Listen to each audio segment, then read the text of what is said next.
Let me tell you a story. It's about two brothers who, one holiday season, one of them had this great idea to give the gift of the ESPN Poker Club and ESPN golf schools.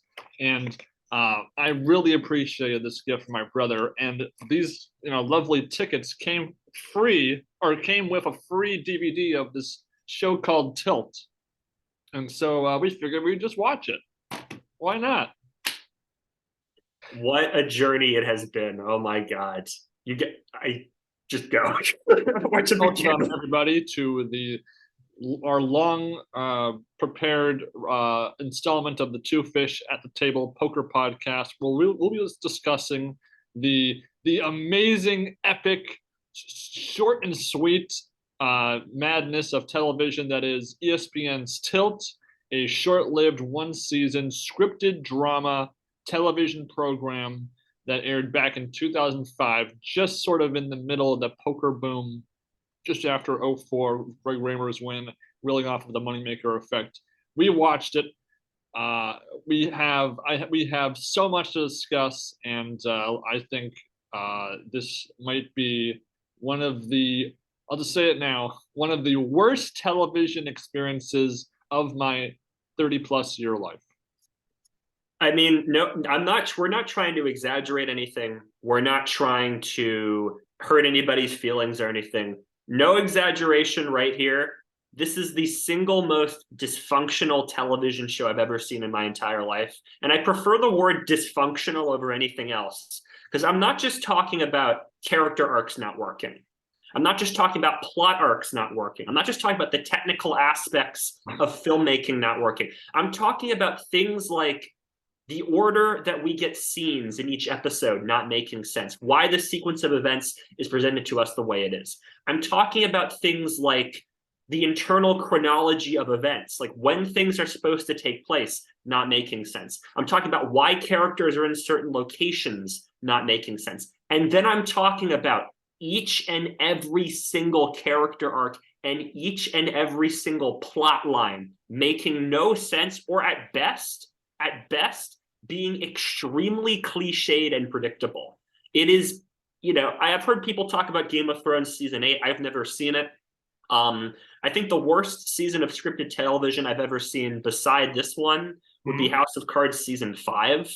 And that was mainly because of like a couple of plot threads. Like technically it was a decent show. There were still some good actors and stuff, but this one gets everything wrong on every level. Like it's just unbelievable. Some episodes are naturally better than others, but it's shocking. Television is a very unique beast with entertainment. It's television's goal is to entertain you and to make you want to watch the next episode because you want to see what happens next to the characters, how the story evolves. It's trying to play off your expectations of what happens in reality and engage you on an intellectual and an emotional level. And with this show, it's basically 1/3 poker stuff, 1/3 like cop drama, and 1/3 like corrupt and executive, meetings in hotel rooms drama. And it does not accomplish any of the just the basic functions of television. It does not make you don't have any sympathetic characters, you don't have any comedy, you don't have any levity, you don't have any genuine plot twists, you don't have anything unique that you couldn't get in any other television program and done 10 times better. ESPN, getting into this, ESPN was in the mid 2000s, really early to mid 2000s, was just trying to, evolve their repertoire of television programming. They're known for their flagship Sports Center or NFL Live, these dedicated sports programs. And again, in the middle of the 2000s, with the poker boom happening, they thought they saw an opportunity to not only invest more money into poker related television besides just the main event produced and broadcasted shows for the main event. They wanted to get into we talk about the golden age of television, TV dramas, Breaking Bad, Better Call Saul, Game of Thrones, a lot of shows over the last 20 years, I mean, 10, 15, 20 years Mm-hmm. are these, acclaimed dramas, where it gets real and gritty and dark and violent, and it explores human psychology and human behavior and pride and ego and these big narrative trends. And so they were trying to get into that. They established their own studio to create these TV shows. The first one was the acclaimed but short-lived Playmakers, which was Mm-hmm. a sort of a attempt at showing the drama of an NFL sports season, but being the NFL supposedly, talking about athletes, what happens from Sunday to Sunday in between off the field, what can shape a week of preparation for a team going into the next week, the next game. And it was an acclaimed series. It garnered very strong ratings for ESPN, but pressure from the NFL ultimately was what canceled the show. That the show, on its own merits, would have warranted, probably a season two, maybe even a season three. It was successful, but so instead of trying to do maybe like a baseball version of the same show, clearly ESPN's goal was to bank off of the poker boom and off of Rounders, which was kind of a cult film at the time, and create the show Tilt, which was taking a gambling and poker kind of has this sort of shady, dark underground sort of vibes to it, not as sort of corporately trying to protect the image of the industry like the NFL does, even though there's a lot of corruption and drama in that wheelhouse. So with poker, they probably thought it was a safer target to attract an audience, and unfortunately, they really had no idea what they were doing to begin with. Yeah, I mean, it's shocking, this dichotomy between the writers having no idea what they're doing. And to let y'all know, the writers and creators for this were the writers of Rounders. So clearly they were, they thought the Rounders brand would play off very well in a TV show. And both properties are fairly similar, not just because they share quite a few plot beats with each other, by the way, but also, I mean, tonally very similar, sort of a grittier take on Las Vegas. We're talking about lesser known players sort of trying to make a name for themselves up against stiff competition, more of an emphasis on grinding out tournaments and playing cash games than what we see in Casino Royale, which is this, huge budget nosebleed cash game where if James Bond loses, he's going to get shot by somebody. They ESPN put a lot of effort into the show. We watched the DVD commentary for the very first episode, and the creators were talking about how they had a budget. A lot of television shows have a budget plan and send to the studio, but then they sent in the first rushes, as in the first footage that they were preparing, and ESPN increased their budget so they could do location shoots, so they could hire different actors. They sent in audition tapes for certain actors and got more money to get those actors into Canada where the show was being produced.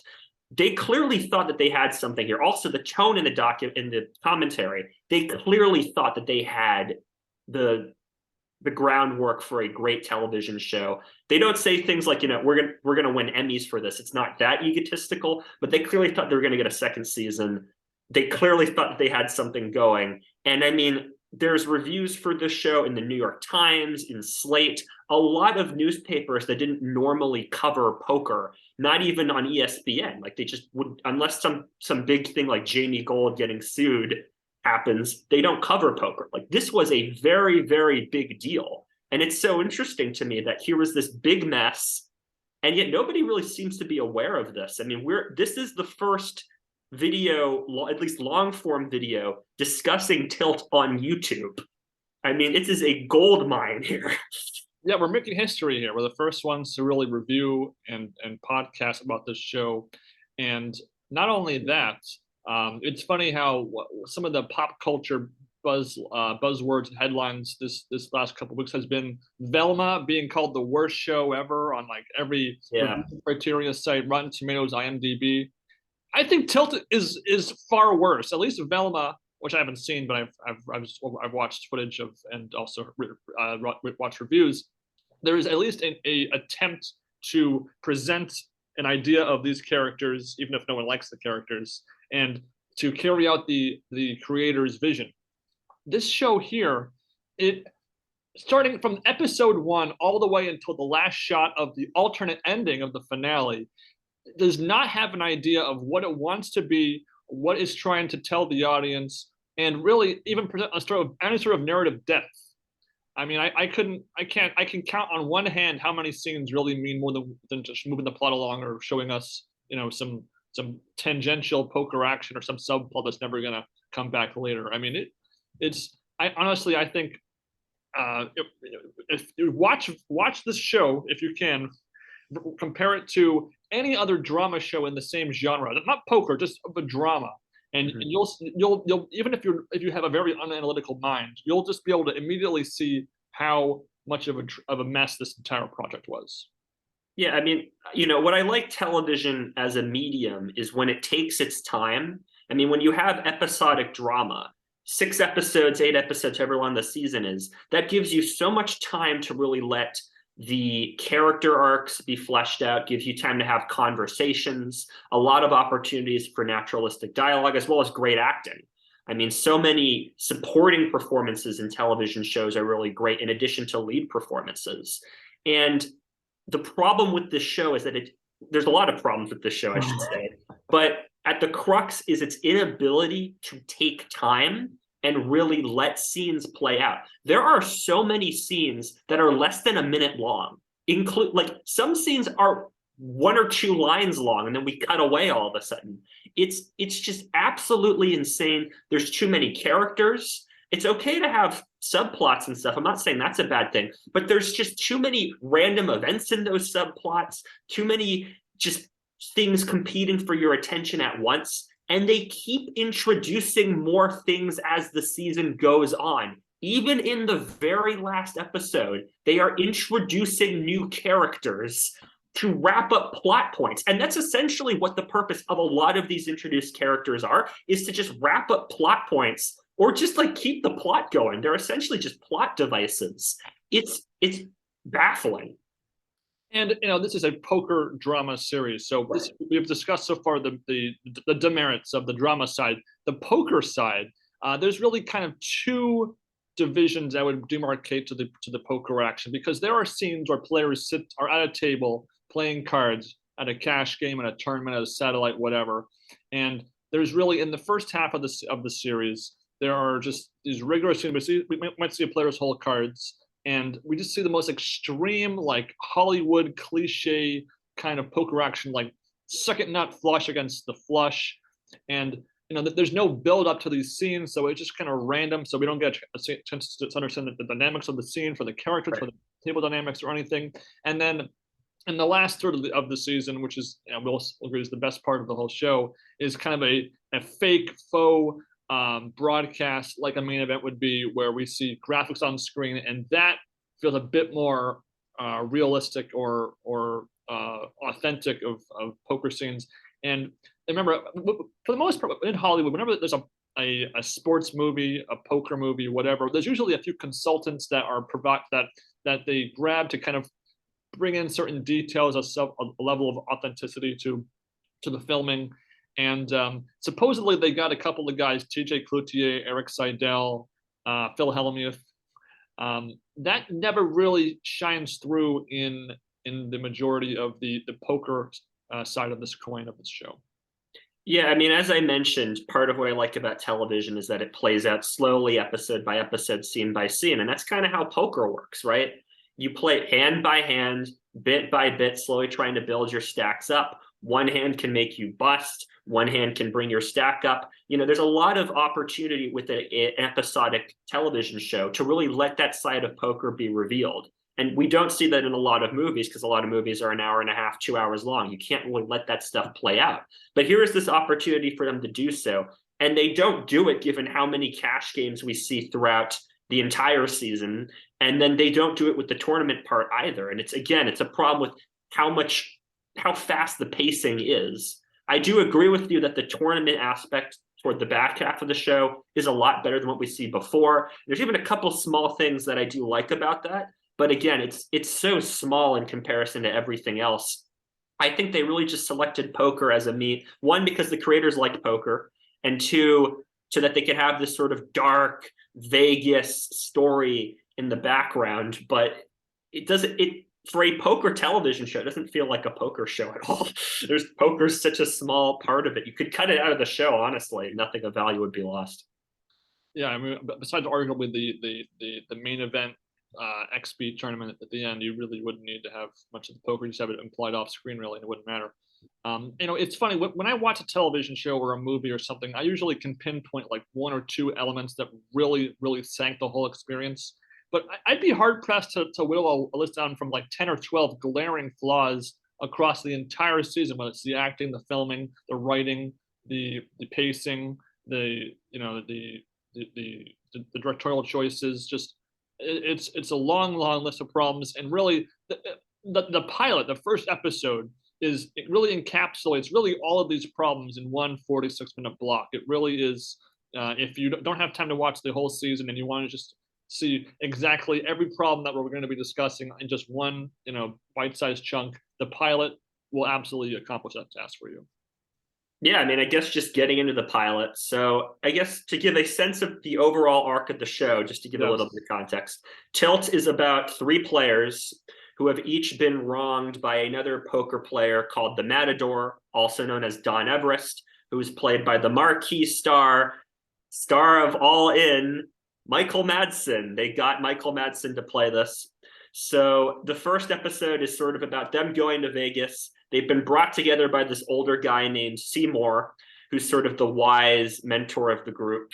And they're going to try to beat the Matador at a cash game, get revenge on him.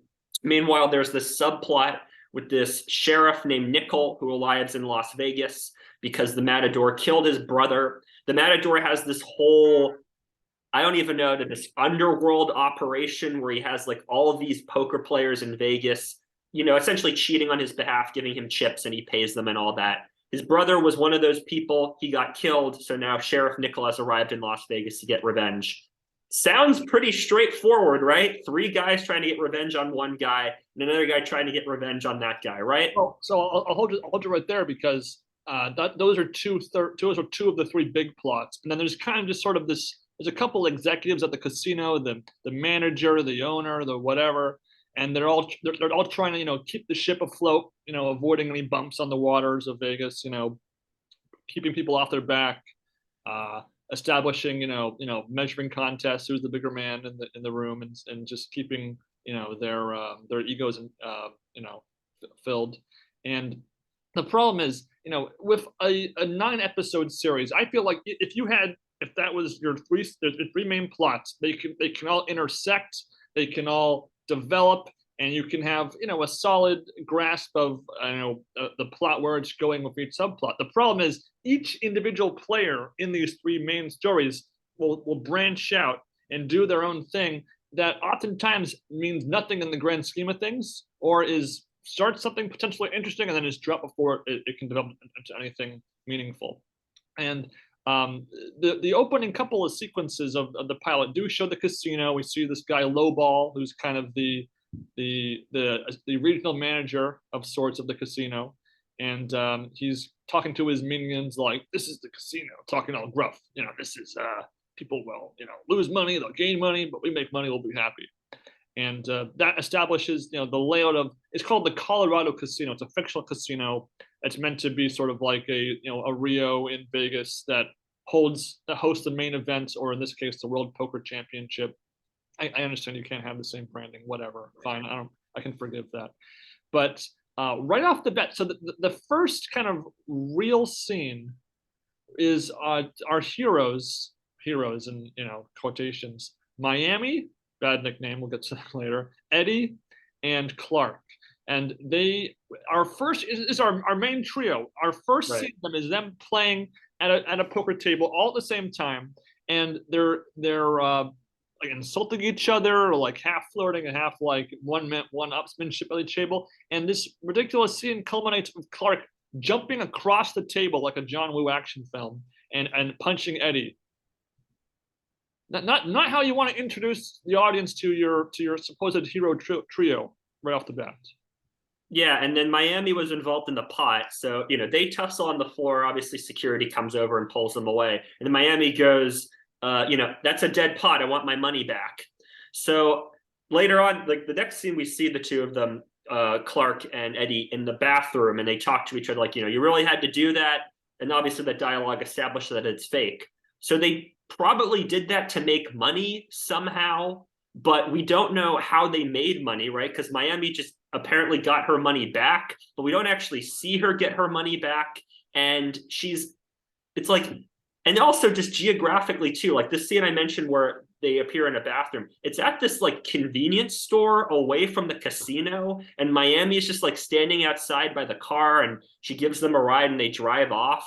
It's like, so did you guys leave together? Did you all drive over to this convenience store and then go inside?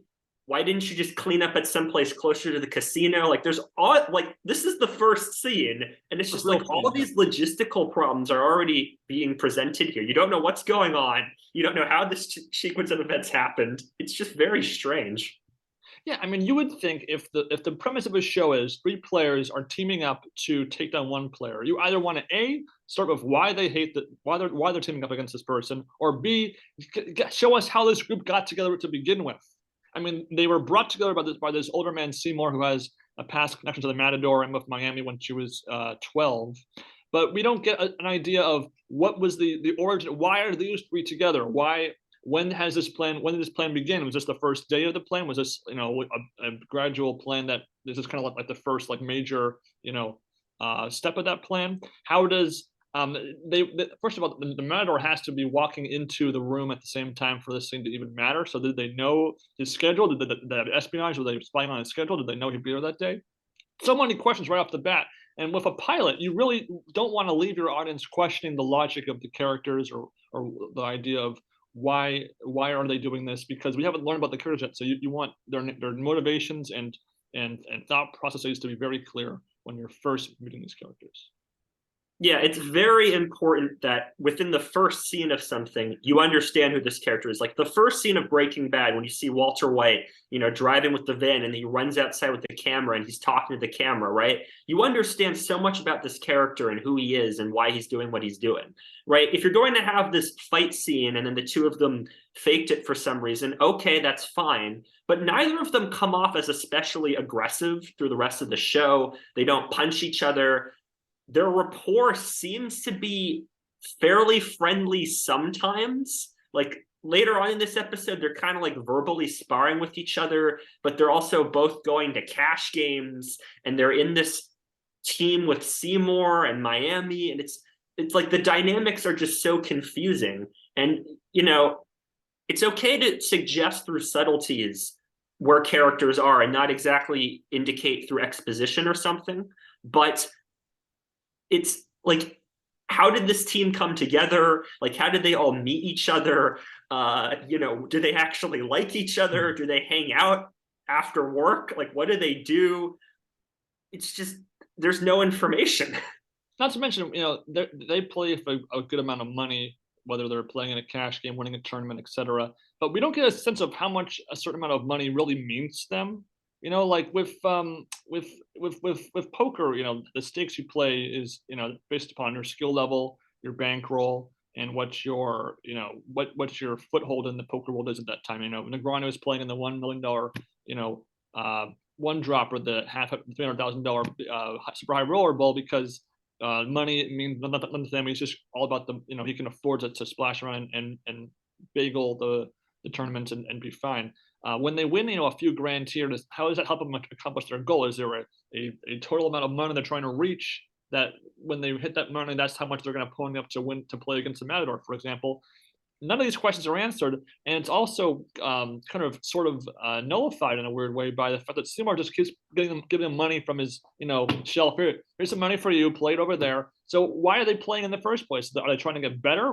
Supposedly these guys are top pros, so they shouldn't have to get any better if they are trying to take down the Matador. So it doesn't make any sense at all. Yeah, I mean, stepping back into the casino for a moment, I mean, this is the sort of big set. It's a fake casino done in Canada. And in my opinion, it's the best looking set from a production design angle of the show. It still looks really bad. The lighting doesn't look good.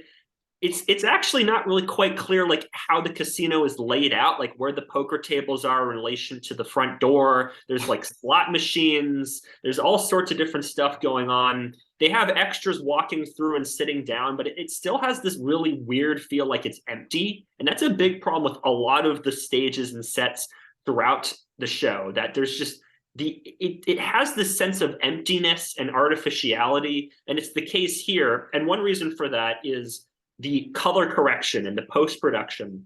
What they decided to do, and they explained this in the commentary, was change the color saturation. So at the table, the colors are more saturated and more vibrant, but outside the table, they're a little bit more washed out.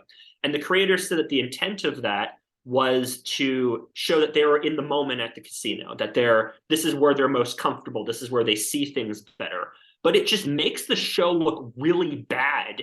Like so many times, the lights and the colors and textures of visuals are just really sometimes hard to see. And then it's like you can tell they put a post-production filter over it. And then casino itself doesn't look very good. It looks like a set with bad props, and the chips don't look good, the cards don't look good, the felt doesn't look good. It's very strange on a visual level they decide to do that. And we spend so much time in this casino that it's hard not to notice. Other parts of the building, Yeah. We have to get to what I call the random bathroom hooker sex scene. So there's a pretty brief scene that's pretty useless between Matador and Lowball, where they're just talking on the couch. Matador gets up to go to the bathroom to relieve himself, and then there's a girl waiting in there to suck him off, basically, just as if like the show needed to justify like an adult rating on a late time slot. So we just need to have a objectified woman in a scene to establish that justification. And that's only topped by the obligatory, as they say in the commentary, the obligatory hooker scene or stripper club scene where Clark and Eddie go to the basement of a strip club to play this underground like African American poker tournament for just no reason, by the way. Yeah, I mean, Clark says, I know a place where we can go and make some money. And so they walk through the strip club, and it's the most stereotypical cliched version of a strip club you've ever seen. They walk through, and here you are thinking like this is the most sexist scene ever, but then it transitions into the most racist scene you've ever seen. They go in, and there's this cash game, and it's all African American people, and we're sort of in the middle of a hand, and one guy's like, "There's no string bets here," and he like stands up and he pulls out a revolver and points it at this other guy, like yelling at him. And the guy sitting across the table stands up and pulls out his gun, pointing it at him. And they have like a little standoff, and then they both just sit back down and nothing happens. It's a very strange moment. I understand. I suppose on a narrative level, it's supposed to convey the danger of this game, the danger of this world. But again, it comes off as very racist. And second off, it just comes out of nowhere right after you've had this very sexist, objectifying scene. Yeah, I mean, I'll draw your attention to the cover of the DVD. You can see we have a very Caucasian cast. Now, I'm not one that's about diversity quotas in TV. The best actor gets the job. I'm okay with it.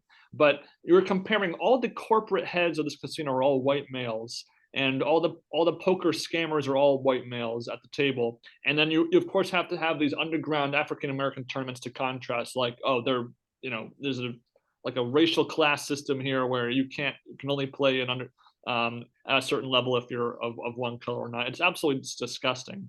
And ESPN, you would think, would know better, being under the umbrella of Disney, but that is what it is.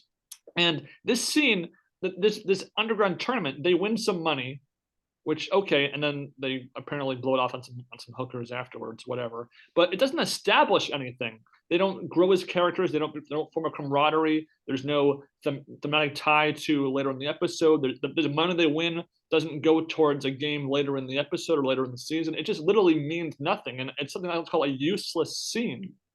Yeah. Particularly in these first couple episodes, we just have so many useless scenes, and I described it as a scene that does not provide any further understanding of the characters, doesn't advance the plot, doesn't provide more context to a previous situation earlier in the show. It's just there as filler. But I feel, given how clueless these producers are, I think that they really legit thought that these scenes added value to the story, and they just don't. Yeah, I mean, just as a note here, I mean, in every single episode there is some sort of sex scene or a scene where a woman's being objectified, and it's all pointless. I mean, Ben, you mentioned that in the commentary they actually say like the obligatory strip club scene, and it's just like it's in every single episode, and it adds nothing to the story. And you know, it's just like the women aren't, to be fair, none of the characters are well written, but the women to me do feel especially underwritten. We're going to get into one female character later on who is very underwritten. And even Miami, I mean, in this episode, we get a little bit of a flashback to Miami, and we sort of learn what she's out to get the Matador about, that she was scammed at a poker game with Seymour watching when she was 12 years old. So it's like, okay, there's a little bit nugget of something there. But as Ben said, it comes off like a random scene, even though it's very consequential. Like it just kind of happens in the back half of the episode. And again, it kind of comes out of nowhere. Like we just see her walking down this hallway, and then she gives an $100 bill or something to this hotel valet or somebody. Yep. And she walks into this completely empty suite. And then all of a sudden we get this flashback. It's very strange. I mean, it just comes out of nowhere. And it's not triggered by anything. We don't like, it would be one thing if she talks to Seymour and they have some conversation and that reminds her to go to the hotel. That would make sense. But there's nothing. It just comes out of nowhere, like every single scene in this episode. She doesn't tell somebody why she's doing this. She doesn't talk to anybody afterwards, reflecting on the memory. It's just, and you could imagine if someone had reorganized this entire show, you could have had one episode dedicated towards maybe each protagonist, and the Miami episode could have had flashbacks to how she met Seymour, how she got into that game, what the game meant to her, what the money represented for her, which we learned about, but not really in a very nuanced way. And instead we just have this isolated scene. She puts gum under the table because it was advice from Seymour to avoid giving away a tell, which again, Madar does chew gum, so I guess I don't know. They both chew gum. Okay, great, that means a lot. But again, this scene doesn't come to anything. Even with later plot events involving Seymour's death later, it doesn't mean anything in the grand scheme of things. Nothing builds off of it. Basically, each character will just kind of go over there. Like Eddie goes to see his mom randomly. The mom has no bearing to anything with the Matador, anything with the corporates at the casino, nothing to do with the cop investigation, nothing. And it's meant to provide supposed depth to the character of Eddie. But they don't discuss anything deep. It's just a grimy scene set in a cheap apartment, and it doesn't amount to anything. Yeah, and I mean, just in terms of the execution of the scene itself, he walks into this apartment, and the actress who plays the mom, we haven't gotten into the acting. We will get into all the acting in a moment. The actress who plays Eddie's mom looks like she's maybe 10 years older than Eddie. I mean, okay, I guess like, maybe she was a teen mom or something might be the implication. I don't know. But like, anyway, so that's the first thing you're registering. It's like this actress is too young to be this guy's mom. And they don't really talk about anything. Like he leaves some money in a box or something on her shelf. That's really about it for the scene. Like he just shows up, essentially says hello. She says hello, and then that's the end of the scene. And again, there are so many times where, often to start a conversation in a TV show, a scene, you'll see a character walking in and they'll sit down at a table and they'll start to talk. There's a scene of that every single time, and the conversation will last like 30 seconds, and the scene will end and the people will leave. It's like you went out of your way to drive to a diner or a bowling alley or a racetrack or somewhere else to have this conversation, and it's 20 seconds long, and then you leave. Like it doesn't, again, geographically and logically, it doesn't make any sense. It's bad. Yeah. And so I think it's only fair we now go into probably the most egregious, besides the sexism, racism scenes, the most egregiously constructed and plotted scene is where we first see this cop. Oh, we don't know it's a cop quite yet, but this is Lee Nickel. He is in Vegas. He's not from Vegas. He traveled from almost halfway across the country to get there, and he's buying into a poker game, a cash game that we can see is rigged because the floor man calls up the exec saying, "We got a guy, hometown hero, wants to play. He's got some money." And so we get to this cash game. We know that we call him Sad Sack from a review I saw of this show online. Sad Sack bought in for $8,000, and so the Matador calls up his guys. They, certain guys he wants in the game so they can cheat, whether it's from facial signals, chip manipulation, all that stuff. They want to cheat him out of his $8,000. So Matador sits down. He kind of gets the celebrity treatment. He's kind of considered a big guy, like a Helmuth, like the top poker pro of the area. Maybe not of all time, but one of the best of that time there. And he gets the treatment. And so when Matador sits down, Sad Sack has, if you do the math watching the action, he's actually chipped up from 8,000 to 32,000. So this is already the worst rigged game in history if he just got up to leave, which, by the way, I'm pretty sure a lot of players might just get up and leave if they won 4 times what they bought in for, by the way. So that already makes no sense. And so we finally see some whole cards for a hand. Matador has 6-4 suited. We don't know what the blinds are of this cash game, but he makes it $4,000 with 6-4, which is strange. If you're trying to cheat somebody, you wouldn't use 6-4 probably. But that's neither here nor there. Sad Sack looks at his hand. He's got 2 deuces. Also, not a big hand that you're going to want to put a ton of money in. So he 3-bets to 8,000. The blinds might even have been like 100, 200, maybe like 50 and 100, something weird. He makes it 8,000, and Matador calls. I guess if he knows the guy has deuces, which is not part of the scam, by the way.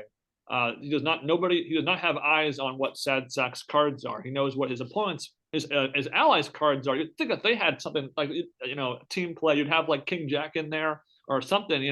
I have 6-4, so if I had 6-4 and you had 2 non-6-4 cards, then you'd probably be in the hand too. But no, it has to be Matador is the one to take him down. The flop comes and gives Sad Sack a set. It's like 5-7 deuce or something like that.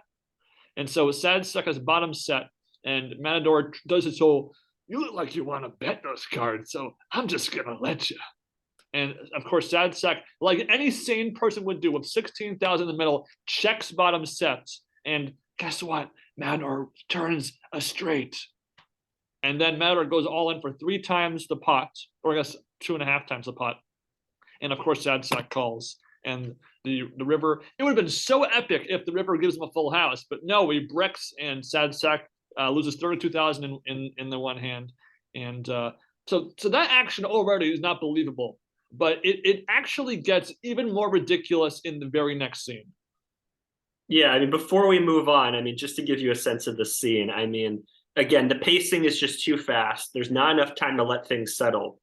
The reason why we are calling this gentleman Sad Sack is because, getting into the acting for just a moment here, I mean, the guy who plays this character is a guy named Chris Bauer, who's a character actor. He's been on a bunch of stuff. He has one facial expression the entire time. It's this. It's like, have you ever seen that meme Grumpy Cat? It's that the entire time. It's just this. And, Michael Madsen is playing Matador, and he's just the standard Michael Madsen self. He's this confident, smart, badass guy who can kick your face in, but he can also outthink you and all that. So the acting isn't really giving us any sense of tension or comedy or anything else. I mean, nothing feels emotional or real. This guy's about to lose $32,000. The 8,000 he bought in is going to go away. He's about to be scammed by the guy who killed his brother, and there's nothing. There's no sense of emotion or anything. But the one nice thing about this scene is that we have our first celebrity cameos with TJ Cloutier and Daniel Negreanu just being there. So there you go.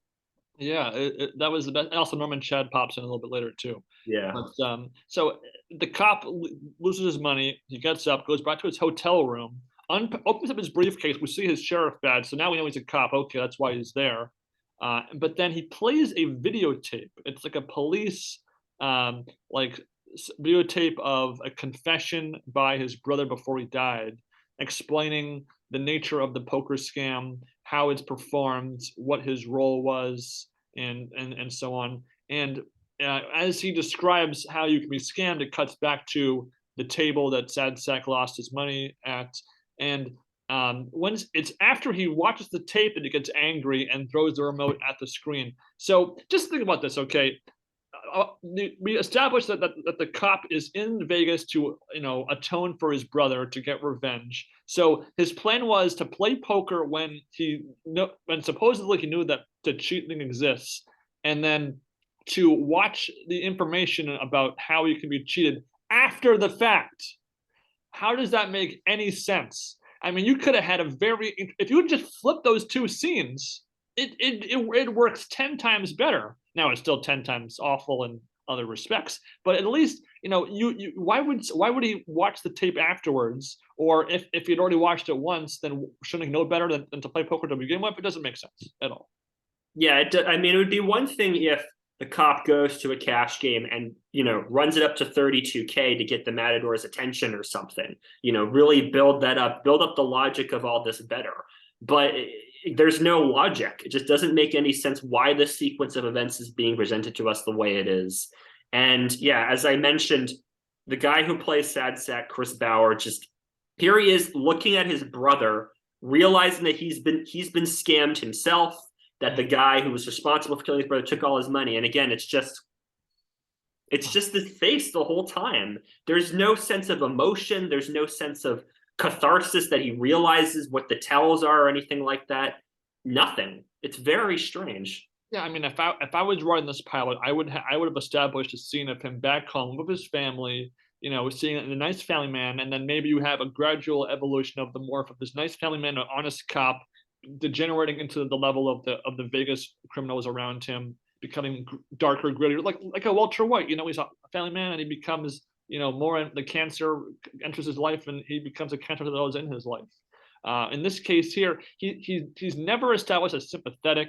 The commentary of the creators established him as supposedly in the heart of the show, which I'm not even close, if you ask me.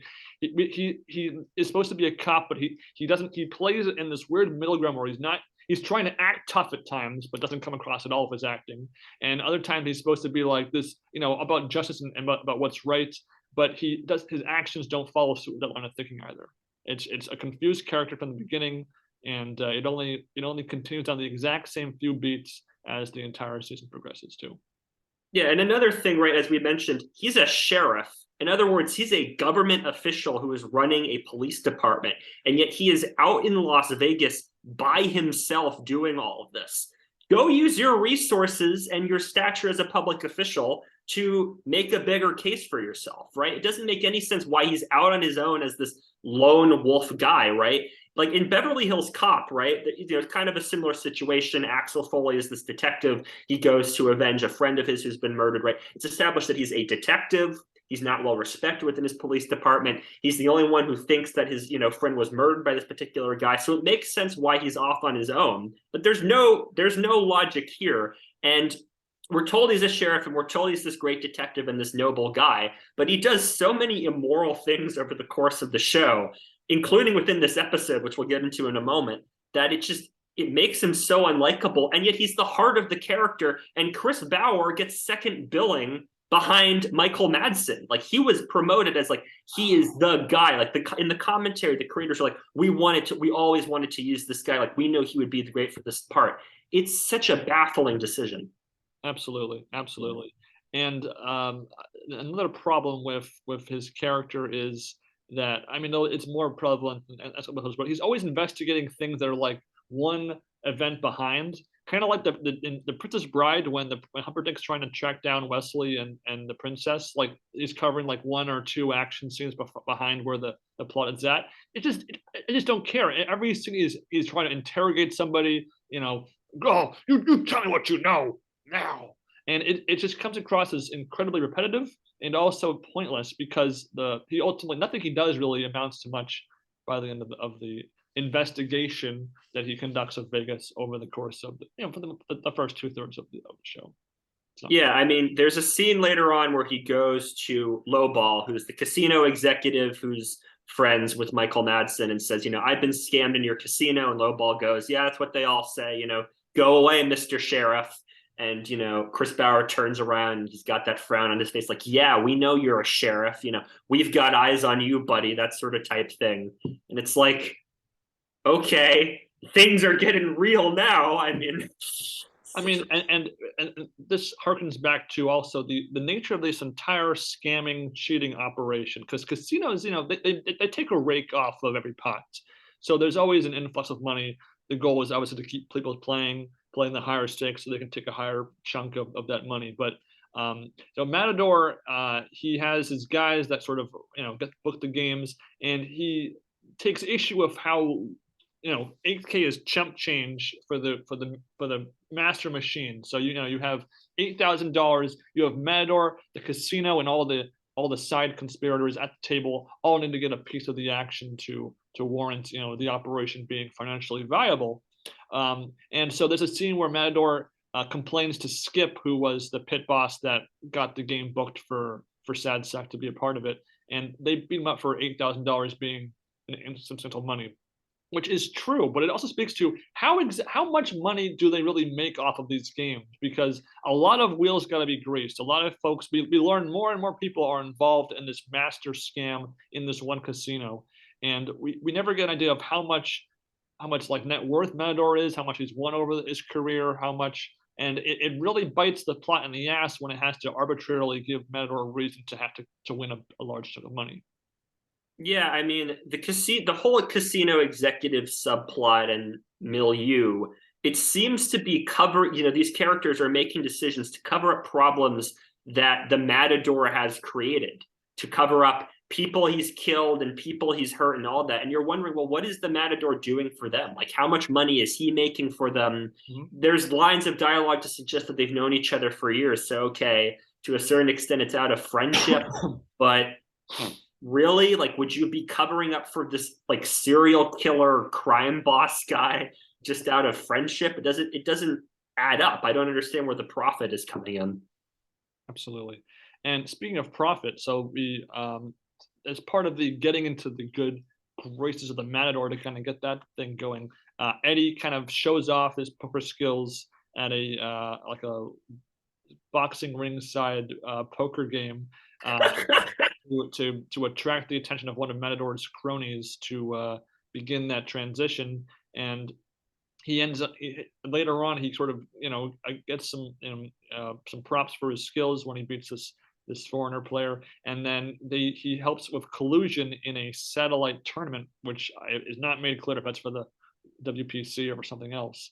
And again, he's colluding with this guy who's with the Matador, which when he gets three-handed with Clark at a final table, and so Clark gets really angry that Eddie chip dumped to the other guy, Tropical Henry, to establish him to win that tournament.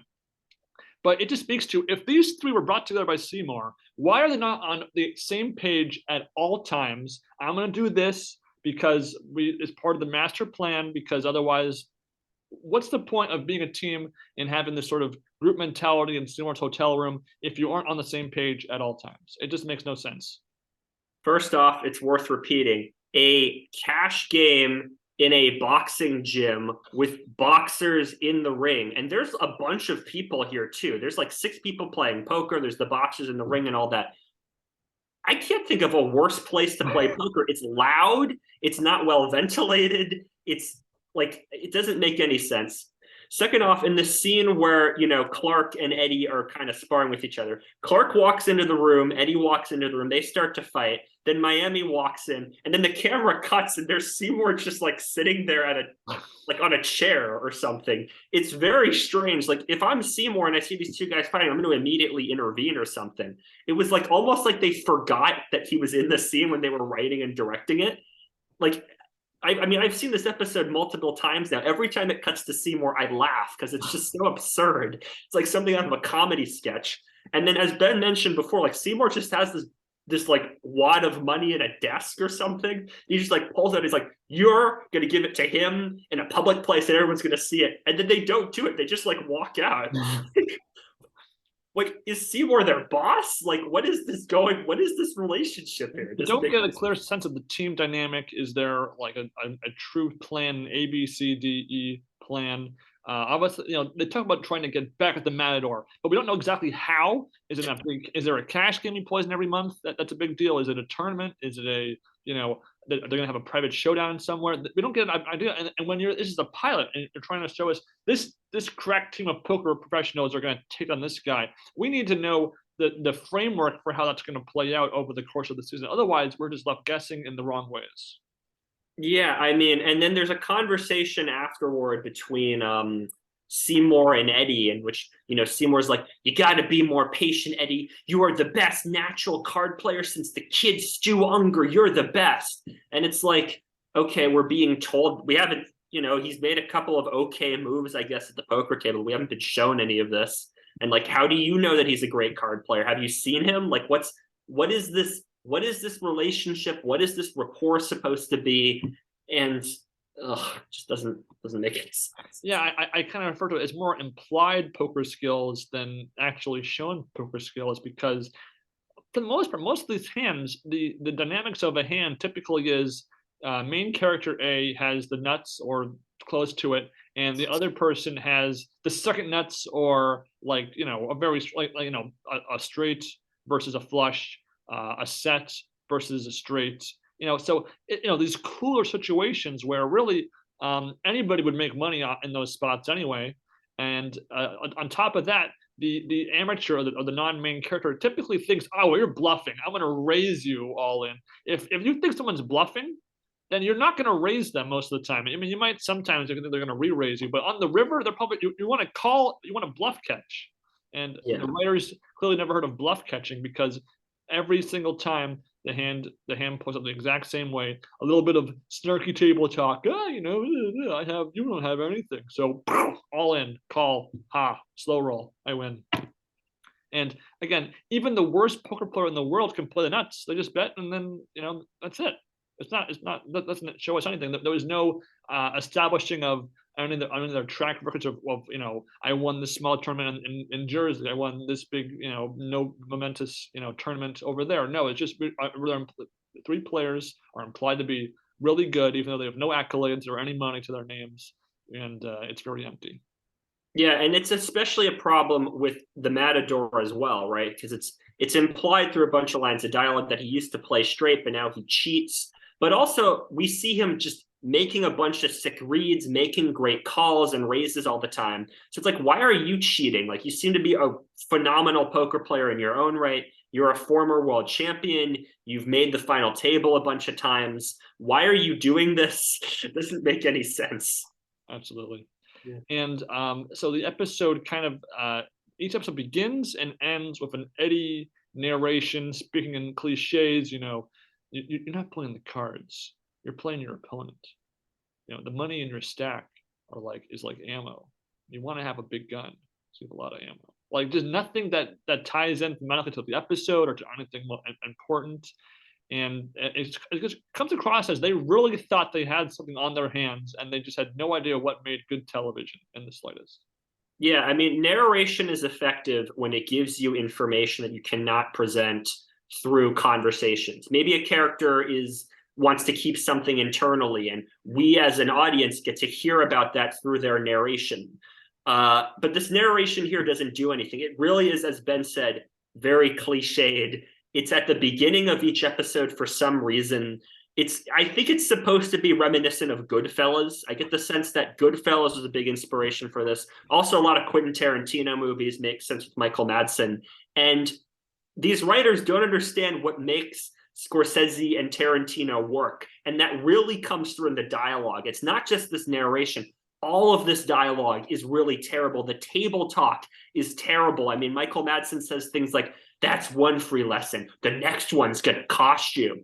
When he's yelling at the guy about the 8K, he goes, $8,000. I wipe my ass with $8,000. 9 if I had chili. Like, they're trying to make this super flowery and poppy, but it doesn't work. I mean, very few people, if they're asked a question like, why won't you do this? A natural response might be like, I don't want to die. But they never say something like, I don't want to die. They'll say something to the effect of, I have this bad habit called breathing, and I'd like to keep doing it. It's not, nobody ever says, something natural or blasé. It's always super flowery and vibrant.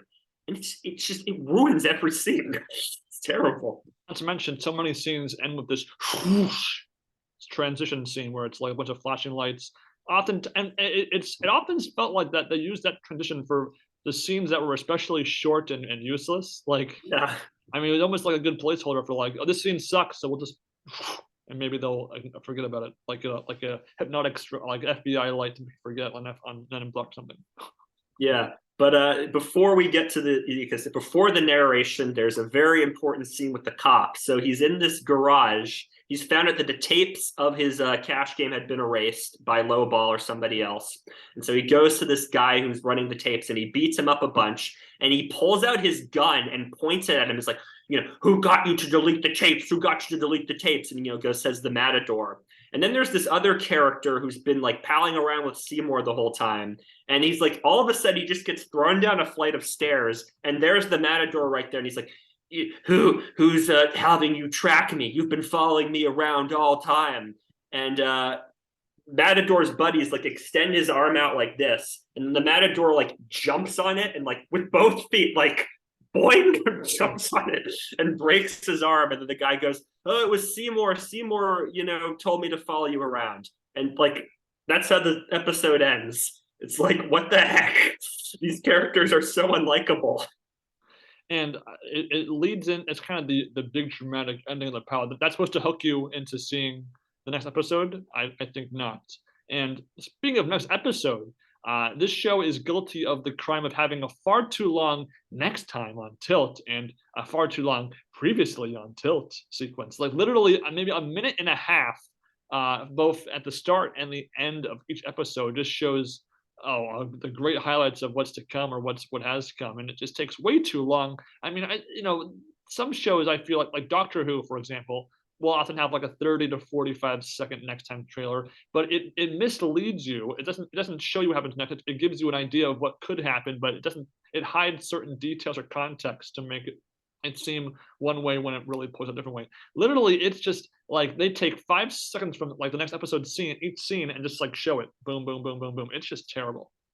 Yeah, I mean, it just doesn't make any sense. I mean, if you're a fan of the show, you're going to remember all these details, so you don't need this 2-minute long scene. And then if you're not a fan of the show, you're just bored, like just waiting for this thing to end. And then you cut into Eddie giving some, faux philosophical narration, poker is like life, it's hard and long and wet or what, I don't know.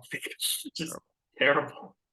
So, again, to summarize this pilot, it literally has in 46 minutes, perhaps like 25 scenes crammed in, maybe more. I didn't count them. Half of them mean nothing. Half of them amount to nothing going forward in the show. And it doesn't establish the team dynamic. It doesn't establish any credible sympathetic characters. It just does it's legit the worst pilot of any show I've ever seen in my entire life. Yeah. The second episode's not much better. The second episode is called Risk Tolerance, and it's sort of already Eddie has won a spot into the circle of the Matador by helping one guy, Tropical Henry, in a tournament. I mean, if this was Bird Notice, Michael Weston has to, it takes half a season to get in someone's, good graces. Here we have it in less than one episode. He's already in there. Matador's already talking to him. And again, it's a weird decision. I felt this should have been episode 3's plot. It takes a little bit of time. The plan's working. He talks to his team. They establish what to do going forward. Nope, not at all. Yeah, I mean, Tropical Henry, again, is this guy who was at this boxing match, cash game thing. And he's like, hey, kid, you've got skills. You come work for me now type thing. It's just like, again, like how, like, it would make sense if, maybe Tropical Henry sort of bumped into him at the casino and introduced him to this boxing game, cash game, saw him work. We let the scene play out. And then afterward comes up to him. It's just all too rushed. And also just the name Tropical Henry is just really funny to me, especially when the cop says it. He has this like growl, like a bad Christian Bale as Batman impression. He's like, Tropical Henry. He says this like 10 times. It's really funny. So I just wanted to make that note. Yeah. And so the opening scene of this episode is actually one, like arguably maybe the longest single scene dedicated to one poker hand in the entire show. It's really like this old the cliche of the bad mouthing tourist, like, amateur, who bad mouths the established pro at the table, and all he does is just say, he overplays his hand again and runs into a stronger hand. And again, this tourist has no bearing later in the plot. This hand, when it's a cooler situation, it's not establishing the poker skills of our protagonist.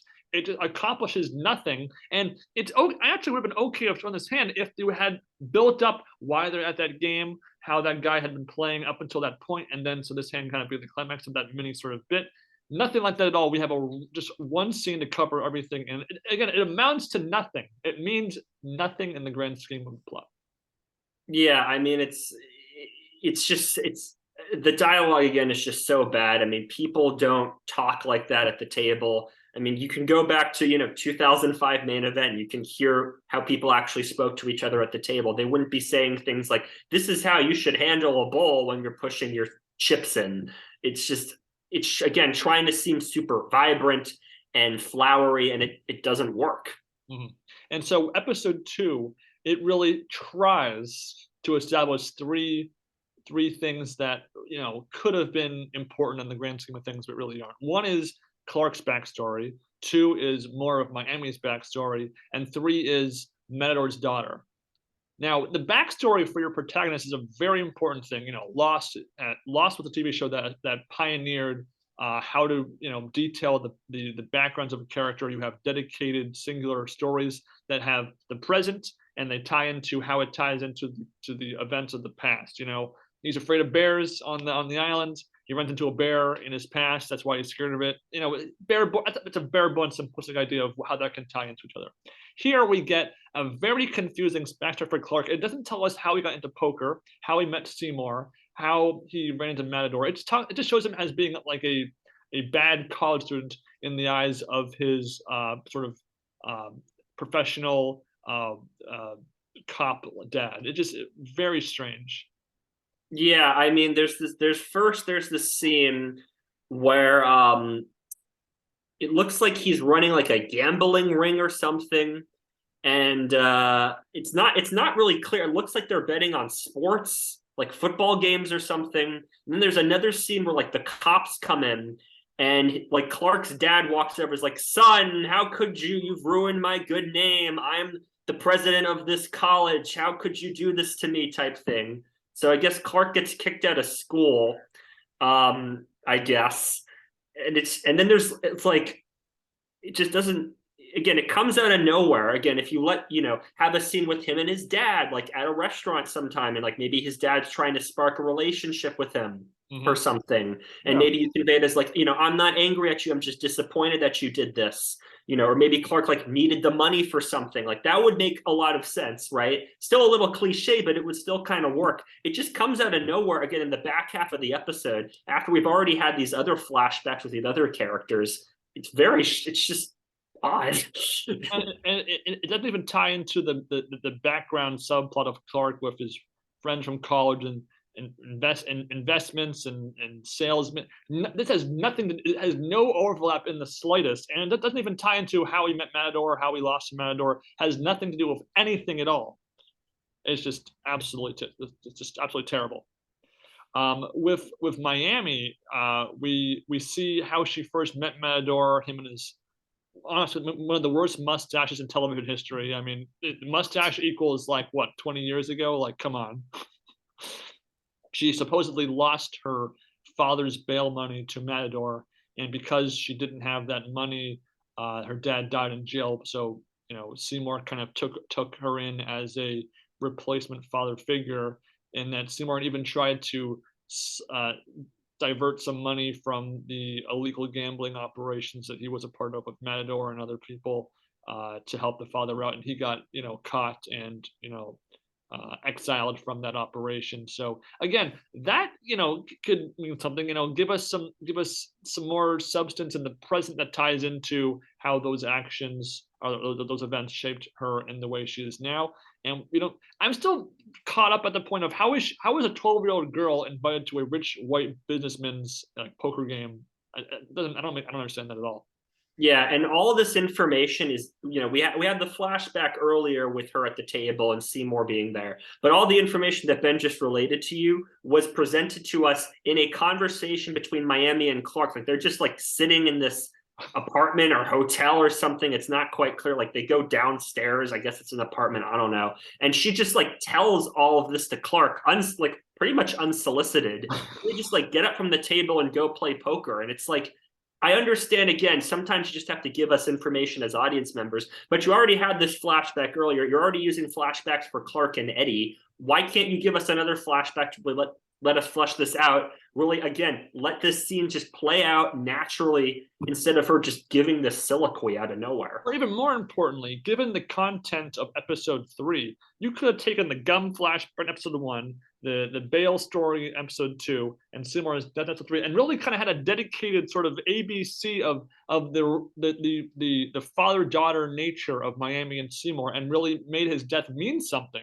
I mean, we talked about at the start of this podcast, the chronology of these scenes. I mean, if you move these out of the way, I wouldn't call it, A+ drama, but it would at least make sense, and it would have a little bit of focus and attention to her story arc of how she came to be. And when it's broken up like this, they're almost just isolated events that don't tie together in the slightest as a result.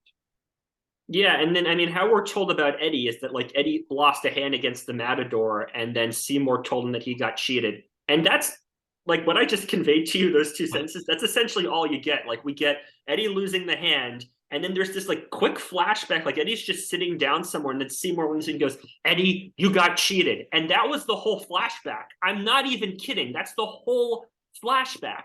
And normally when you do something like that, you do it as a kind of teaser, and later on you explain the full scene and you show the full context, right? Nope. We don't understand how Seymour met Eddie. We don't know how Seymour understands that Eddie got cheated. Nothing like that. I was like just so shocked by it. It was unbelievable. Not to mention if Eddie got cheated relatively recently, a couple of years ago when he was still an adult, and Miami was a girl when she got cheated or lost. I'm not quite sure how Seymour could have known if he was like how that factored into to him being there at the game for that to happen. Very strange. And also just like little technical things too, like Seymour doesn't look any different between the current timeline and the flashbacks. They give Matador a fake mustache, but he otherwise looks the same. They put bad filters over the camera to show that it's back in time. It's just terrible. It doesn't look good. Speaking to how awful the production or the sets are, we have perhaps the worst gym location shot in television history, where this is where Sad Sack is interrogating Skip, because again he's just trying to find one cog in the machine, like punch them until they squeal, and it literally is just like a one like row of equipment at a gym, and it's like it's worse lit than this room behind me right now is. And again, Sad Sack is the least intimidating cop of all time, and he has this sort of like almost like plot armor, like for like his physical like fighting abilities. Like he just has the ability to not lose a fight, even though he looks like he couldn't win a fight with his wife. Like it's terrible. It's really bad. Yeah, he kind of bobs and weaves throughout this episode. He finds out where Seymour was like multiple times in a restaurant when he's talking to the guy who had his arm broken by the Matador. Like all of these locations, like the cop is just there. And again, it'd be one thing if like, okay, Skip tells him about Seymour and says like, oh, Seymour normally goes here or whatever. And then, we see him go over or something. No, it's just again, each of these scenes are just thrown in here. They just kind of pop out of nowhere in between all of these other subplots. We haven't mentioned this like weird, like I don't even know where to call it within this episode. Like Miami plays poker with this dude bro and gets like there's like 4 7s on the board, and she has an ace, and the dude bro shows up later on and like beats Miami up, but like pushes Miami against the wall and is like go on a date with me or whatever. And then like Madsen shows up and like tells the guy to leave, and it's just very odd. Why is this here? It doesn't mean anything. And they try to make a big point about being seen at an area because they're trying to maintain a low enough profile, but not too low because they have to, punch each other or something, where they're trying not to let anyone in on their overall scam, which would make sense if they just stuck to like an established plan, and then each episode could cover one section of that plan. Okay, at part one, we need to get a bankroll, so let's go play this. Part two, we need to attract attention with our table talk or our glamour, Miami or female player, play something up. Stage three, arrange the game. Stage four, how are we going to win the game? Nothing like that happens in the slightest. Our main trio never spends like a regular scene together just discussing what they're going to do. They're always, it's usually just two of them, or they're all by themselves doing their own thing, and it establishes the worst team dynamic ever. In television, like a procedural drama, you have a team. Each team fulfills their own role. The fists, the brains, the comic relief, the something. These guys all kind of have the same characteristics, only that Eddie kind of is implied to be this greatest poker player of all time, of the year. And they all talk the same at the table. They all play their hands exactly the same. Never see any good bluffs. We never see any aggressive play or like a hero call or something. Nothing. They're all kind of samey. It just all that happens is that they have these random subplots that go nowhere. Yeah, I mean, I suppose there's supposed to be a little bit of like a love triangle type thing, like, both Eddie and Clark sort of at different points, kind of flirt with Miami a little bit, but that doesn't really go anywhere. Like Miami doesn't show any special interest in either Eddie or Clark, despite the little implications here or there. Yeah, again, it's just the dynamic between these three characters isn't clear. Have they played poker before? How did Seymour connect the three of them? Anything like that? There's just not enough time for these four characters to be in a room together for us to get our sense of this rapport. It's on to the next subplot. It's on to the next flashback. It's on to the next, terrible shot in an elevator where the lighting coming in hurts. It actually, the glare from the sunlight coming in through the glass in the elevator hurts your eyes. They didn't color correct it properly. That actually happens in this episode. Really bad. Yes, and pretty much, Lowball or Smugball just kind of spends every episode in his office, like, yeah, you gotta watch out for that. His character,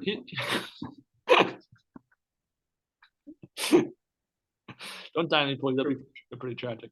Lowball, he's kind of, his character is, he's trying to maintain his reign as at the top of the food chain, but we don't learn about his family life. We don't learn about how he got to that life. We don't know anything about Lowball besides he's smug, he's got brown hair, and he wears a suit. That's all we know about him. And the sad thing is the guy who plays Lowball, he's probably the best. I think he gives the best performance out of all of the recurring actors in the show. Like he just kind of, he comes off as appropriately sleazy. Also, he doesn't have too many emotional moments, so we don't, have to see him cry or scream or something. And yet, yeah, like his character is just so underwritten. It's just, we see him just kind of pop up. Sometimes he talks to Madsen's like, hey, this cop is on our butt. We got to do something about it. He has a little bit of a subplot later on, which we'll get into, but it's just very underwritten. Yeah, and so we could argue that the best acting is probably Lowball. I mean, Madsen plays Madsen, and Madsen can play Madsen well, but is Madsen in the grand scheme of things any good? No, but at least the character is more or less consistent. We don't see him act out of character, or he's not. He's just kind of an ominous cloud figure in the poker skies, and he's just sort of meant to be there, and he's there for 9 episodes long. He's not developing as a character really until maybe at the last minute towards the end. But the worst character, the worst single element of the plot, of the acting, of the plot logic, has to be when the Matador kind of introduces his daughter to Eddie once Eddie's kind of entering the Matador circle. And there's this awkward scene where she's kind of acted like daddy's little girl. Matador kind of will give her some money. Go have fun. I'll see you later, honey. Bye bye. And she comes to a table that Eddie and Matador are playing at, and Eddie's trying to avoid eye contact, looking down, and then he looks up, and the camera goes into a slow mo, and they exchange eye contact, like, oh my god, this massive connection has just been established. And Matador pretty much like hands him the keys to the daughter's car because he pretty much all but takes their clothes off for them when they meet in his apartment. Yeah, and how this character is introduced is through this another strip club scene where, like, again, it's in this. Oh, I forgot about that too. Oh my god. Yeah, like first we have this scene with Miami with the 4-7s, and it plays out, and it's very bad, and then it just like cuts to the strip club scene, just like out of nowhere, and there's this fat guy in a chair, and he's got like a clipboard, and he's like, "All right, next girl, come up." And we find out later that it's Madsen's daughter, but at the time you have no idea about this. And so she starts to do a dance, and he's like, "All right, go away, thank you. I don't like you." And she seems kind of bothered and like goes away. This scene's like a minute long, like it's a long fucking scene in this thing. And then we find out that it's his daughter, and it's just like that's how you introduce her. It's, as I said before, she comes off as very objectified. It's just like, what am I supposed to learn about this character? Does she want like a life independent from her father?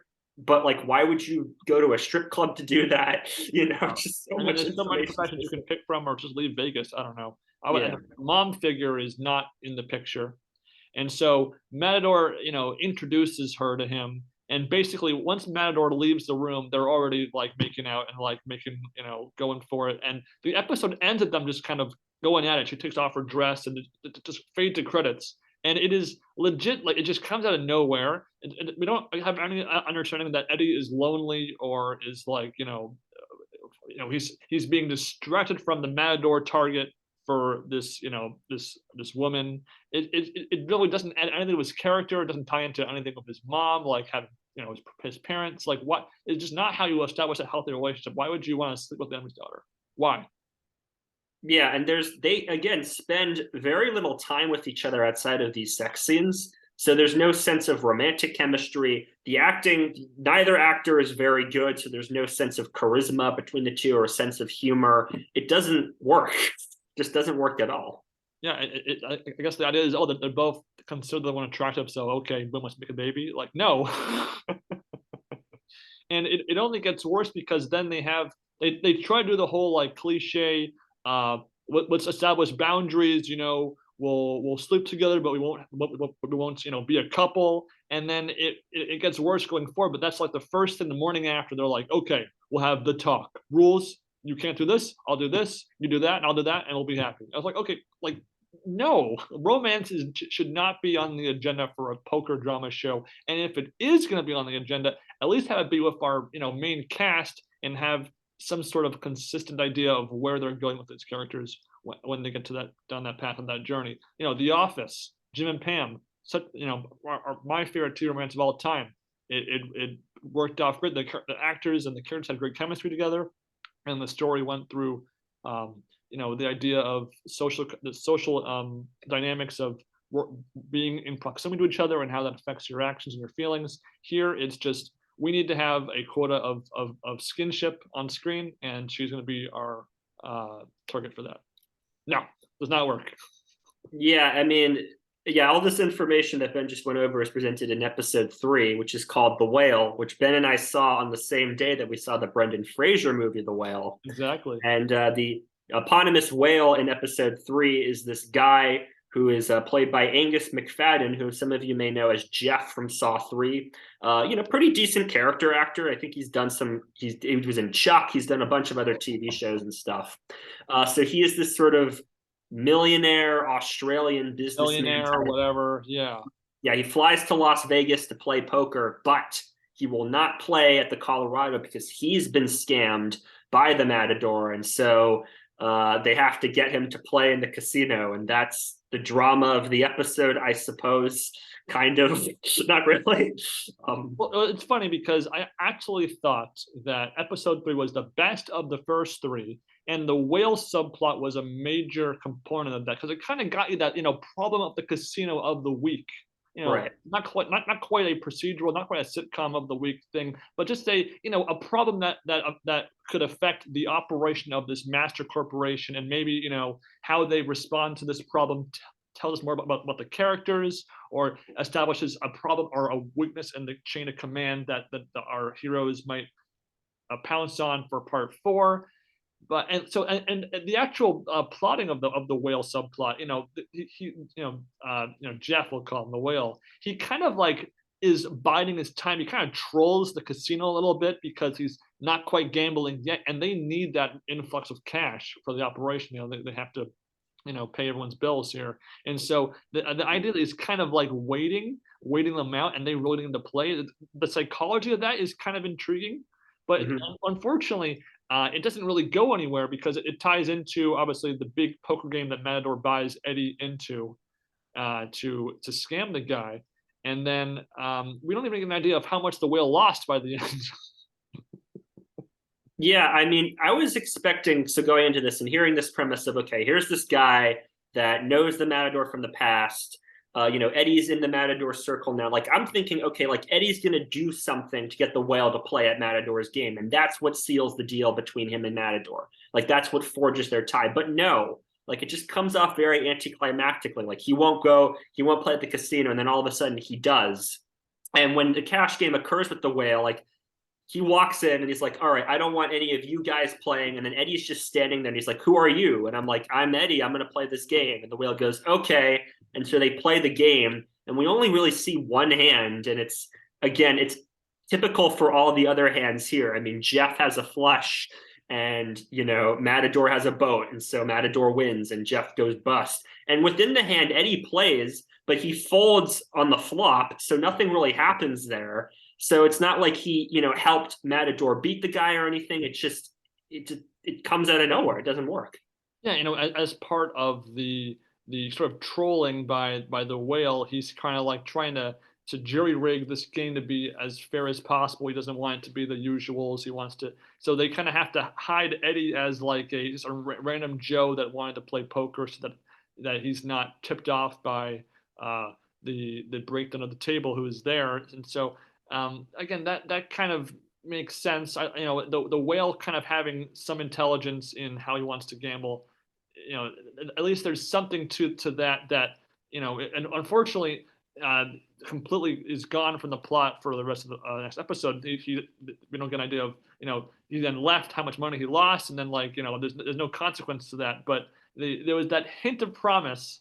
Small. We're talking like D minus promise compared to this F ranked level of plotting otherwise. So there was that small glimmer of hope, but unfortunately that subplot is burdened down by just so many more useless scenes that just amount to absolutely nothing.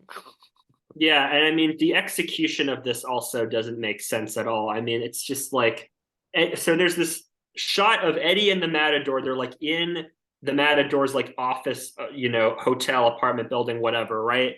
And then like a phone rings to tell them that the whale is going to play. And Matador like says, "This is the call we've been waiting for." And so they go down.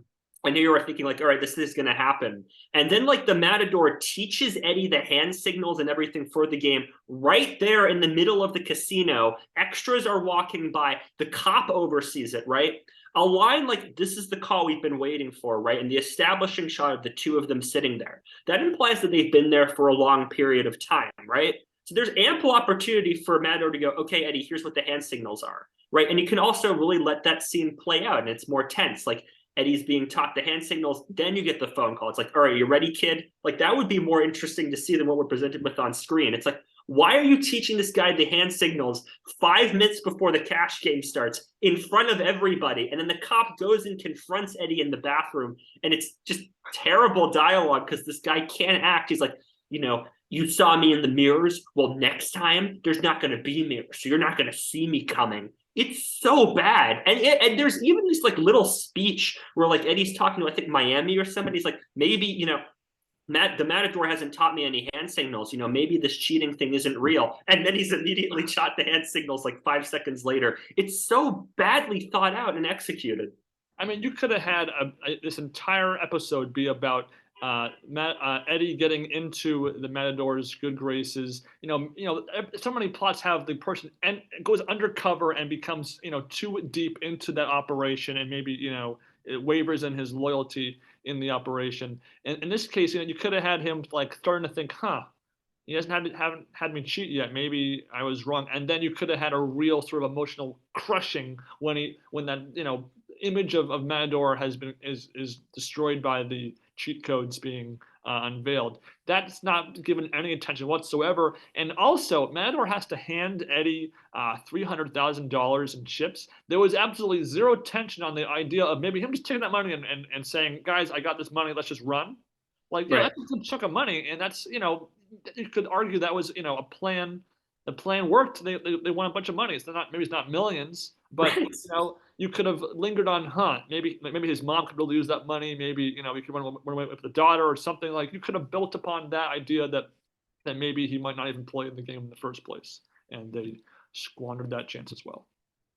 Yeah, and then I mean everything else not involving the whale in this cash game is just very odd. We finally learn how Clark had this company and he took company funds to beat the Matador, and he, obviously lost out on us. And again, it's just told to us. It's just exposition. We have this scene where Clark is meeting this, company associate of his who looks kind of like Hayden Christensen. So I just call him Hayden Christensen in my notes.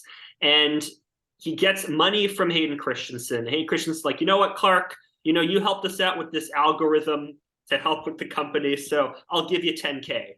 And then there's this other scene with Miami, and she's like meeting this guy at his house, and he's like in a suit and tie, and the dialogue implies that they had some sort of romantic relationship. All I told you was stay. Do you miss our nights together? Things like that. So, here you are thinking like, okay, like here are these two scenes that set up their backstories. Maybe these details will be more fleshed out later on. This will be more satisfying. One of them is kind of, the other one isn't.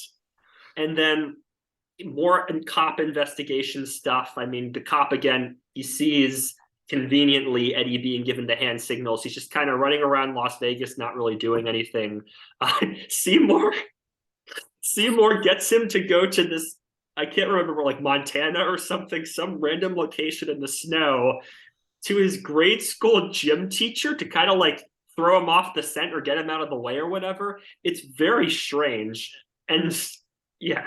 And it doesn't even lead to anything because Seymour ends up dead by episode's end, and the cop had absolutely nothing to do with it. And if anything, the cop now has more motivation to not investigate Seymour's death, and yet he actually goes even deeper into investigating Seymour, which makes no sense. I think we also forgot to mention in episode 2 there was a scene where Clark is like talking to some business guy, like cashing out his like stock or something for some pharmaceutical or what, I don't even know exactly what that was. I mean, how many backgrounds does Clark have? He's involved with his college friend. He's involved with his sports gambling thing, this other thing. These scenes all by themselves have no connection to each other, even though they involve him and money. That doesn't make sense at all. Yeah, again, I'm telling you, like, there's no transition. There's no line of dialogue from Clark saying, I got to go meet this guy to get money, something like that would set these scenes up. They just occur randomly. Like, we just cut to Clark at a restaurant with this guy signing some contract. We cut to Clark walking in and meeting with Hayden Christensen. Like, we cut to just all this like random stuff out of nowhere, and there's no context, there's no nothing. And watching these scenes for the first time again, I was thinking like, okay, there's a little bit of backstory here. We get a sense of where these characters came from, but these details just aren't fleshed out at all and just come out of nowhere. And we're mixed in with this cop running a terrible investigation and Seymour getting a massage, and Everest just shows up and like threatens him. And then, doesn't make sense. One guy's in a hot tub and he's talking to another guy who's outside the hot tub. It's just so many balls juggling around. I'm not even saying that you can't have a scene where Miami goes back to see an old love. If you have some sort of scene earlier, maybe she's playing poker and she sees like a couple like kissing each other or something. It's pretty simple, but just give us something that explains why that next scene has to take place. Otherwise, get rid of it and put something else in. I mean, the deleted scenes, which we watched after we watched the whole season, so many of these scenes were cut because they were too slow or didn't fit into the nature of the show. But there's so many scenes that really should have been deleted scenes, and unless you had like 10 more scenes to fill in the context for them, and they have, of course, had no intention of ever doing that. So it's absolutely terrible.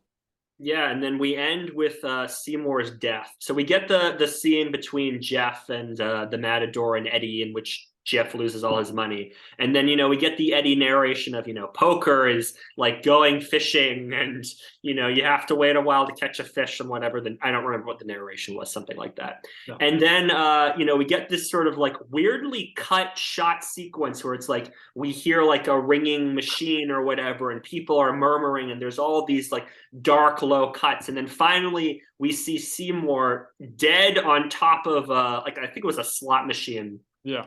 And there's this like weird overhead shot of him like lying there on top of the slot machine. First off, he doesn't look dead. His and his eyes are open, and that's okay to have like a dead body with his eyes open, but the actor doesn't look like he's dead at all. And the way it was shot and presented at first, I thought like something had fallen on him. Like I was thinking of like Patches O'Houlihan in Dodgeball when the lighting fixture falls on him. It wasn't until they did that overhead shot that I realized, oh, he fell and died. It's like it's such a weird way to kill somebody in a casino, like throwing them off a ledge onto a slot machine in front of like hundreds of people. And we later find out a bunch of people saw it. It's just, and there's security cameras and everything. Like, why would you kill somebody like that? Exactly. And not to mention, we see other ways people get killed in this series, and they are far more discreet or in more secure locations, like in basements and this, lights off kitchens or obscure cabins in the woods or something. Why here and why now? Like why now? Right. All times, there's a cop investigating. That Seymour technically hasn't done anything that has caused something bad to happen yet, and so that doesn't make sense. Also, you have your two schmo poker player or poker guys, not like professionals, doing this. Yeah, we find out later that it's Tropical Henry and Skip who kill Seymour, even though the Matador kills people himself, number one. Number two, like, has buddies who kill people for him, kind of. We find that out later, much later on in the very last episode, no less. Mm-hmm. It's just such a weird way. And, obviously it's supposed to be the moment of, oh no, the mentor of the group got killed. What does the group do now? Well, number one, we're only 3 episodes in. So it doesn't really land very well because we don't understand these characters. Number two, Seymour himself is just the stereotypical, old white guy character who keeps the group going. He never really offers wisdom. He doesn't come off as like especially resourced or anything. So this doesn't land as a dramatic moment. Like, you're not going, oh no, Seymour died. You're like, Seymour died? And that's how the episode ends. And we don't get any sense of the impact of this on the characters. It just doesn't work. As mentioned, we never see him play poker or even know if he was a poker player. He recognizes that Eddie is really good at poker, but we don't get a sense of like that's from experience that he knows, or he was there and back in the good old days of Johnny Moss or somebody. I don't know. And his death, you would think you'd want to build up to it in sort of not just on the plot, but also thematic. This is the first major death of a main character in the cast. He's not on the front box on the DVD cover, but he is the only real character to die from the main cast or sub-supporting cast. And, Miami, you'd think Miami would probably share a scene with him because he's closest to Miami, or at least, he kind of felt like he was playing favorites with Eddie in episode 1 when he's saying like, you got to do this. We'll keep him out of the loop for now. That way, the fewer they know, the better. And he never really has a moment with any of these characters. He just kind of, is there at team headquarters every now and then, and again, the team dynamic is only getting worse as they lose a member. But anyway, yeah, it's such, I understand that you want to end with this sort of mic drop moment of this character dying, but Seymour does very little throughout the episode besides get a massage and have Everest kind of threaten him. Build this up a little bit, like, it's a common trope in a lot of episodes where a character dies and that character focuses a little bit more on them. And that's totally fine because, again, we get a little bit more substance on this character before they die. Nothing. It really just feels like a scene thrown into it. You almost don't even believe at first that he died. You think he's just going to get up off of the slot machine. It's just such a weird note to go out on. Absolutely. We watch these episodes one at a time together, one per day, maybe every 3 days, to kind of slowly let this entire television meal digest. And when we were giving like scores for each episode, I gave the first two episodes a 1 out of 10, and I gave episode 2 like a 2 out of 10 because the whale plot wasn't great, but it was slightly at least more focused and a bit better for part of it than the rest of the show up until this point. But we were firmly in the camp of it. By this point, this is the worst show of all time, and we'd only watched 1/3 of it so far. Yeah, I mean, we've been talking for an hour and a half about this, and we've only gotten through episode 3. And obviously, next time we're going to go through the rest of the show, and it'll be a little bit quicker so we don't have to do introductions and stuff. But yeah, I mean, these 3 episodes are just really baffling. I'd seen the first episode on YouTube a number of years ago, and I only remembered 2 things about it when I saw it again. That's the cop watching the videotape. For whatever reason, that visual stood out to me. And then Madsen breaking the guy's leg. That was it. Those were the only 2 things that stood out to me. I forgot about Eddie. I forgot about Clark. I forgot about Miami, everybody. And then going into episodes 2 and 3, I mean, it's just like nothing follows logically after the previous scene. There's no visuals to suggest a transition amongst these scenes. The characters there's just start and stop in terms of their characterization. Like, who is Clark really? Like, did he go to college before he started his company? Did he start the company at the college? Was Hayden Christensen a classmate of his?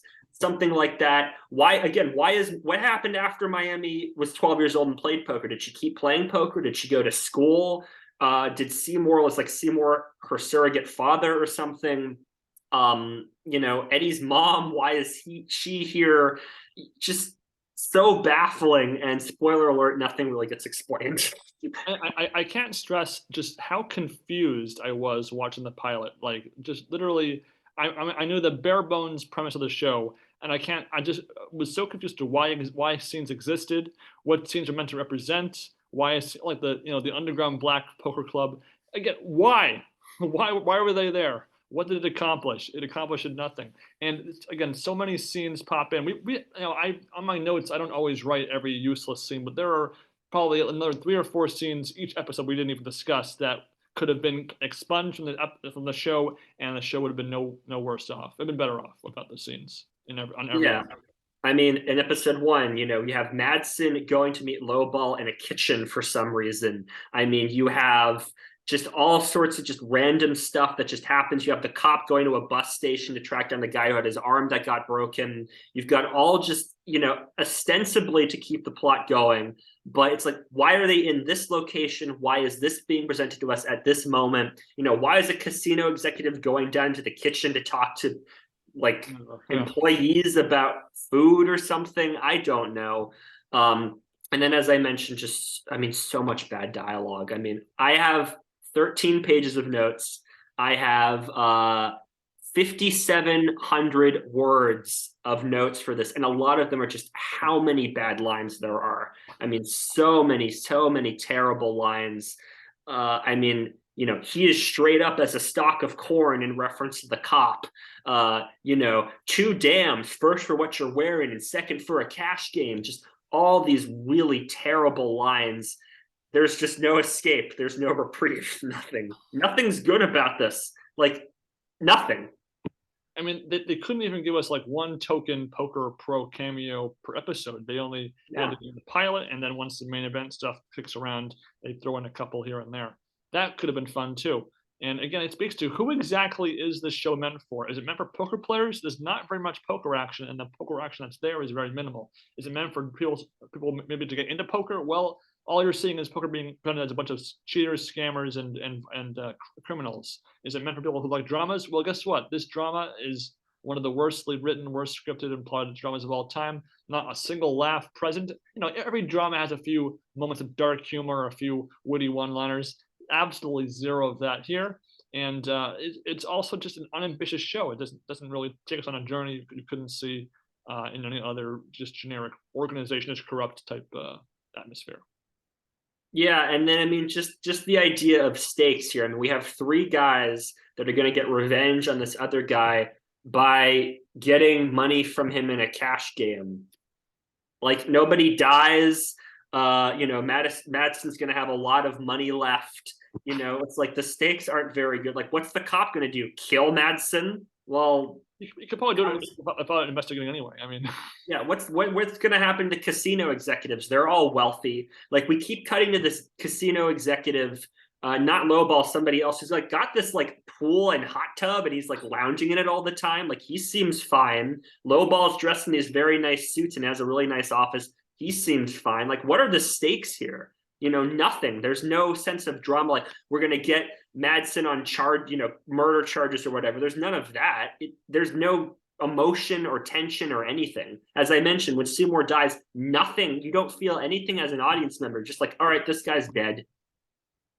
and it's the flippant nature of how the show treats death really kind of begins with Seymour's death because he's far from the first casualty in the show, but and you would think that his death might slow the pace down for an episode. You know, we're gonna see how his death impacts each member of the team. They maybe have a day to themselves, or something happens to them on the table, and it relates into how they're gonna fight back. That's not gonna happen. Little fair warning for you guys for episode 4, but. I think that about covers. I think there's so much more we can discuss, but we got to put a cork in it for now because we're going to cover the back 2/3 of the show next time, and we're also I also think it warrants updating our folks on the approaching Mind Sport Olympiad 2023. Yep. So registration is open. They're doing it like so. You have to go online and like buy like a ticket from them or something, and then the ticket's for free, and then you're sort of into the event. I thought they like would send you a form after you get the ticket, and then you can register. It doesn't look like you can do that, but anyway, the MSO starts on Friday the 27th. I believe they're doing a tournament on the 25th as a kind of warm-up type thing. It's not for medals or anything. It's just so that, you know, if you're not familiar with the platform Poker Stars, you can just use it. But again, all for free. The medals are really nice. Really nice people playing the event. Pretty good competitors. I mean, again, it's amateurs. You're not playing for money or anything. But I thought they were pretty good. And Ben and I will both be trying to play as many tournaments as we can.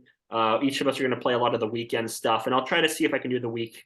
We're going to be playing the weekend stuff.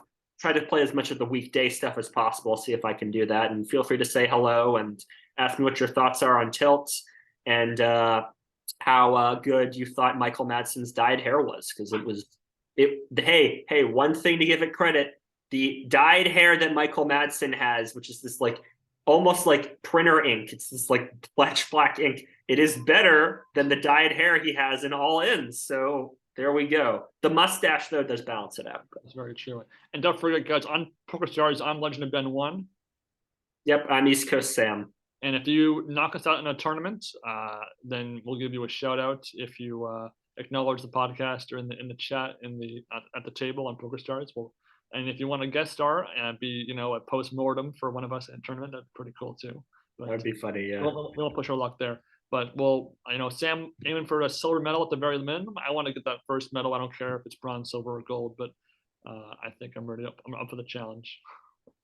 Yeah, it's a few dozen people for each tournament. I think the smallest tournament last year was 15 people, and that was because that was a RAS tournament that was just sort of, thrown onto the schedule to kind of satisfy a scheduling thing. But yeah, again, it's good competition. It's a lot of fun. Your name gets mentioned in emails if you finish in the top 3, and you have a nice little website that tells you what medals you've gotten, all that. So yeah, it's nice. Give it a shot. So I know we kind of had a relatively long gap between our last episode and this one, which is related to just how we were slowly churning out these episodes to watch all of Tilt. But we'll be back pretty soon, probably within a week, to cover the rest of Tilt, guys. So until next time, enjoy your poker, enjoy your TV, but don't enjoy this poker on this TV show. Really, really don't. Stay untilted, friends. Bye. Bye.